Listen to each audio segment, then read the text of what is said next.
Hello friends, कैसे हैं आप? आई होप आप सभी अच्छे होंगे। चलिए आज की स्टोरी शुरू करते हैं। थोड़ा समय लगेगा लेकिन पढ़ना ज़रूर। आंसू आ जाए तो जान लेना आपकी भावनाएं जीवित है। बात बहुत पुरानी है, 8-10 साल पहले की। मैं अपने एक मित्र का पासपोर्ट बनवाने के लिए दिल्ली के पासपोर्ट ऑफिस गया था। उन दिनों इंटरनेट पर फॉर्म भरने की सुविधा नहीं थी।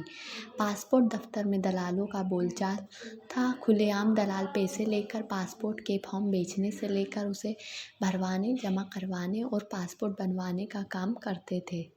मेरे मित्र को किसी कारण से पासपोर्ट की जल्दी थी, लेकिन दलालों के दलदल में फंसना नहीं चाहता था।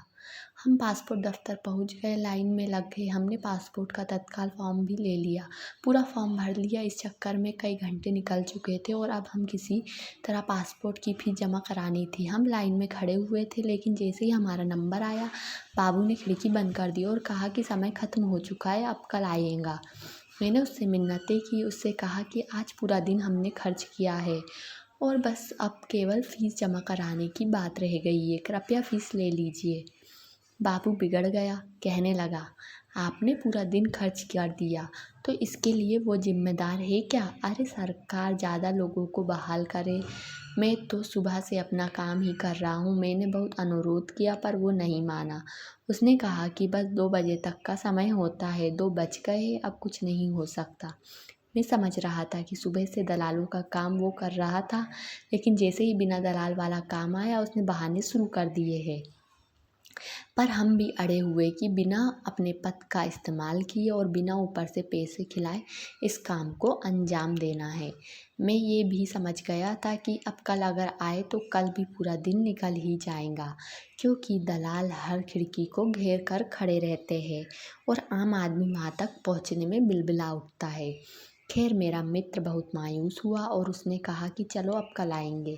मैंने उसे रोका और कहा कि रुको, एक कोशिश करता हूँ। बाबू अपना थैला लेकर उठ चुका था। मैंने कुछ कहा ही नहीं, चुपचाप उसके पीछे हो लिया। वो उसी दफ्तर में तीसरी या चौथी मंजिल पर बनी कैंटीन में गया। वहाँ उसने अपने थैले से लंच बॉक्स निकाला और धीरे धीरे अकेला खाने लगा। मैं उसके सामने ही बेंच पे जाके बैठ गया। उसने मेरी ओर देखा और बुरा सा मुंह बनाया। मैं उसको देखकर मुस्कुराया। मैंने पूछा कि रोज़ घर से खाना लाते हो? उसने अनमने मन से कहा, हाँ रोज़ घर से लाता हूँ। मैंने कहा कि तुम्हारे पास तो बहुत काम है, रोज़ बहुत से नए नए लोगों से मिलते हो। वो पता नहीं क्या समझा और कहने लगा कि हाँ, मैं एक से बड़े एक अधिकारियों से मिलता हूँ, कई आईएएस आईपीएस विधायक और ना जाने कौन कौन रोज़ यहाँ आते हैं। मेरी कुर्सी के सामने बड़े बड़े लोग इंतज़ार करते हैं। मैंने बहुत गौर से देखा। ऐसे कहते उसके चेहरे पर अहंकार का भाव था। मैं चुपचाप उसे सुनता रहा। फिर मैंने उससे पूछा कि एक रोटी तुम्हारी प्लेट से मैं भी खा लूँ? वो समझ नहीं पाया क्या कर रहा हूँ। उसने बस हाँ में सिर हिला दिया। मैंने एक रोटी उसकी प्लेट से उठा ली और सब्जी के साथ खाने लगा। वो चुपचाप मुझे देखता रहा। मैंने उसके खाने की तारीफ़ की और कहा, तुम्हारी पत्नी बहुत ही स्वादिष्ट खाना पकाती है। वो चुप रहा। मैंने फिर उसे कुरेदा, तुम बहुत महत्वपूर्ण सीट पर बैठे हो, बड़े बड़े लोग तुम्हारे पास आते हैं, तो क्या तुम अपनी कुर्सी की इज्जत करते हो? अब वो चौंका। उसने मेरी ओर देखा और पूछा, इज्जत मतलब? मैंने कहा, तुम बहुत भाग्यशाली हो, तुम्हें इतनी महत्वपूर्ण जिम्मेदारी मिली है। तुम ना जाने कितने कितने बड़े अफसरों से डील करते हो, लेकिन तुम अपने पद की इज्जत नहीं करते। उसने मुझसे पूछा कि ऐसा कहा आपने? मैंने कहा कि जो काम दिया गया है उसकी इज्जत करते हो तुम, इस तरह रूखे व्यवहार वाले नहीं होते। देखो तुम्हारा कोई दोस्त भी नहीं है, तुम दफ्तर की कैंटीन में अकेले खाना खाते हो, अपनी कुर्सी पर भी मायूस होकर बैठे रहते हो, लोगों का होता हुआ काम पूरा करने की जगह अटकाने की कोशिश करते हो। मान लो कोई एकदम 2 बजे तुम्हारे काउंटर पर पहुंचा तो तुमने इस बात का लिहाज तक नहीं किया कि वो सुबह से लाइन में खड़ा रहा होगा और तुमने फटाक से खिड़की बंद कर दी। जब मैंने तुमसे अनुरोध किया तो तुमने कहा कि सरकार से कहा कि ज़्यादा लोगों को बहाल करें। मान लो मैं सरकार से कह कर लोग बाहर करा लूँ, पर तुम्हारी अहमियत घट नहीं जाएंगी। हो सकता है तुमसे ये काम ही ले लिया जाए, फिर तुम कैसे IAS IPS और विधायकों से मिलोगे। भगवान ने तुम्हें मौका दिया है रिश्ते बनाने के लिए, लेकिन अपना दुर्भाग्य देखो, तुम इसका लाभ उठाने की जगह रिश्ते बिगाड़ रहे हो। मेरा क्या है, कल भी आ जाऊँगा, परसों भी आ जाऊँगा। ऐसा तो नहीं है कि आज नहीं काम हुआ तो कल भी नहीं होगा। तुम नहीं करोगे, कोई और बाबू कर देगा। पर तुम्हारे पास तो मौका था कि अपना एहसानमंद बनाने का, तुम उसे चूक गए।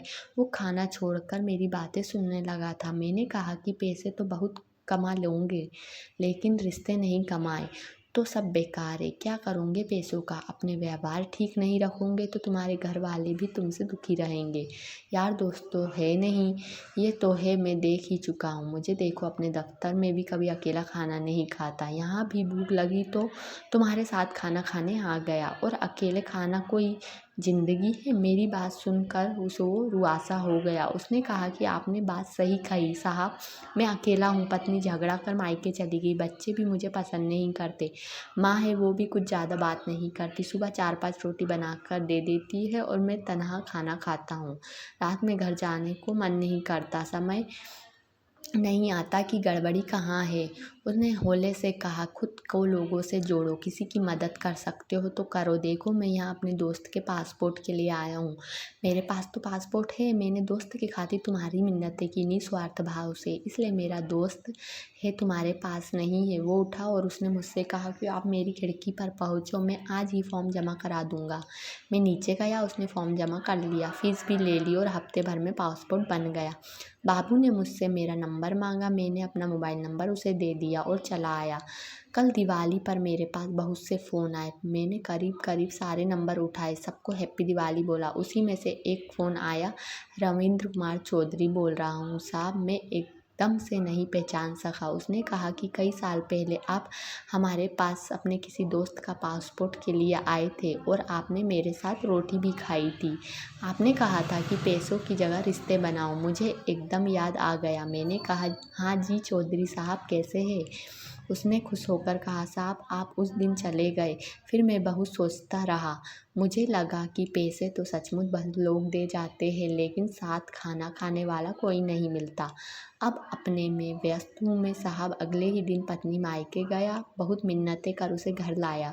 वो मान ही नहीं रही थी। वो खाना खाने बैठी तो मैंने उसकी प्लेट से एक रोटी उठा ली, कहा कि साथ खिलाऊंगी। वो हैरान थी, रोने लगी, मेरे साथ चली आई, बच्चे भी साथ चले आए। साहब अब मैं पैसे नहीं कमाता, रिश्ते कमाता हूँ। जो आता है उसका काम कर देता हूँ।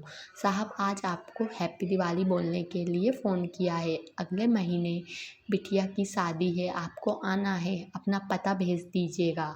मैं और मेरी पत्नी आपके साथ में आएंगे। मेरी पत्नी ने मुझसे पूछा था कि ये पासपोर्ट दफ्तर में रिश्ते कमाने कहाँ से सीखे, तो मैंने वो पूरी बात बताई थी। आप किसी से नहीं मिले, लेकिन मेरा घर में आपने रिश्ता जोड़ लिया है। सब आपको जानते हैं। बहुत दिनों से फ़ोन करने की सोचता था, लेकिन हिम्मत नहीं होती थी।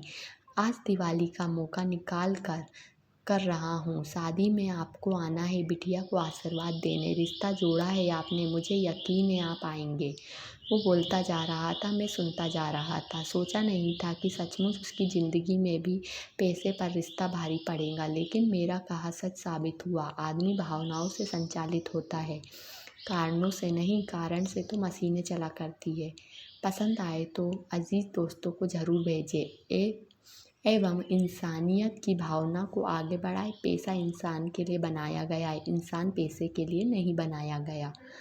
तो फ्रेंड्स, ये तो थी हमारी आज की स्टोरी। अगर आपको अच्छी लगी तो प्लीज़ चैनल को लाइक, सब्सक्राइब और शेयर ज़रूर कीजिएगा, और ज़्यादा से ज़्यादा कमेंट कीजिएगा, ताकि मैं और भी अच्छी स्टोरियाँ आपके साथ शेयर कर सकूँ। Thank you.